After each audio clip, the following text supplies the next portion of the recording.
Hello and welcome to the Zwift Race Place. Today is the second video in our community coaching tips series where community division Zwifters come on the show and share their Zwift racing tip.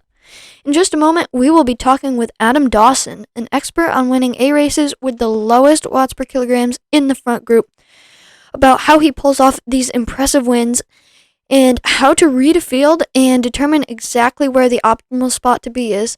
But first, if you want to be featured sharing your coaching tip on the show, just fill out the form linked in the description below and we will get back to you shortly. Now here is Adam Dawson with his Zwift Racing coaching tip. Hey guys, Adam here from Team AHDR, and my claim to fame is winning Zwift races with the lowest overall average watts per kilo. And so my tips are all about efficiency. And so I've got a little rule of thumb that I apply, and it's all about watching the dynamics of the peloton. So when the peloton is spread out across the whole road, you can fit 7 or 8 races wide on a lane in Zwift. And so the rule of thumb I use is multiply how wide the peloton is by about 5, and that'll tell you the position you can sit in the peloton comfortably. So when it's moving slowly, spread out across the road, 8 riders wide, you can easily sit in 40th, 50th spot.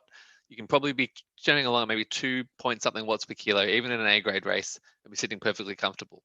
But you've got to keep an eye on that peloton, because as soon as it starts to get skinnier, 6, 5 riders across, things are starting to accelerate. So you need to increase your power, do it smoothly, but move up the field. So when it's 6 riders wide, aim for 30th spot. When you get to 4 riders wide, be in that top 20.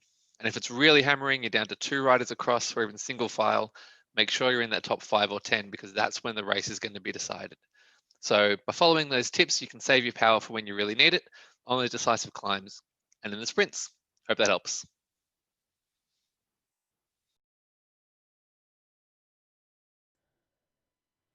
If you want to check out Adam's race history and take a look for yourself at the data that shows what happens when this tip is put into action, I have included a link to his Zwift Power profile down below in the description. A couple of other things you don't want to miss: Veganuary, covered live here on the channel, a new race series coming out in January of 2021 with GC, Team GC, green and polka dot jersey, and women's GC competitions, and my new video on how to get the Zwift Christmas sweater jersey.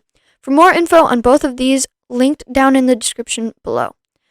Alright, that concludes our coaching tips video for this week. For more coaching tips, live race coverage, and general Zwift knowledge, subscribe to the Zwift Race Place. And for a playlist with our other coaching tips videos, click over to the left of me on the screen. My videos on how to get the Zwift Christmas sweater jersey is over there as well. Thank you for watching, and we'll see you here next week.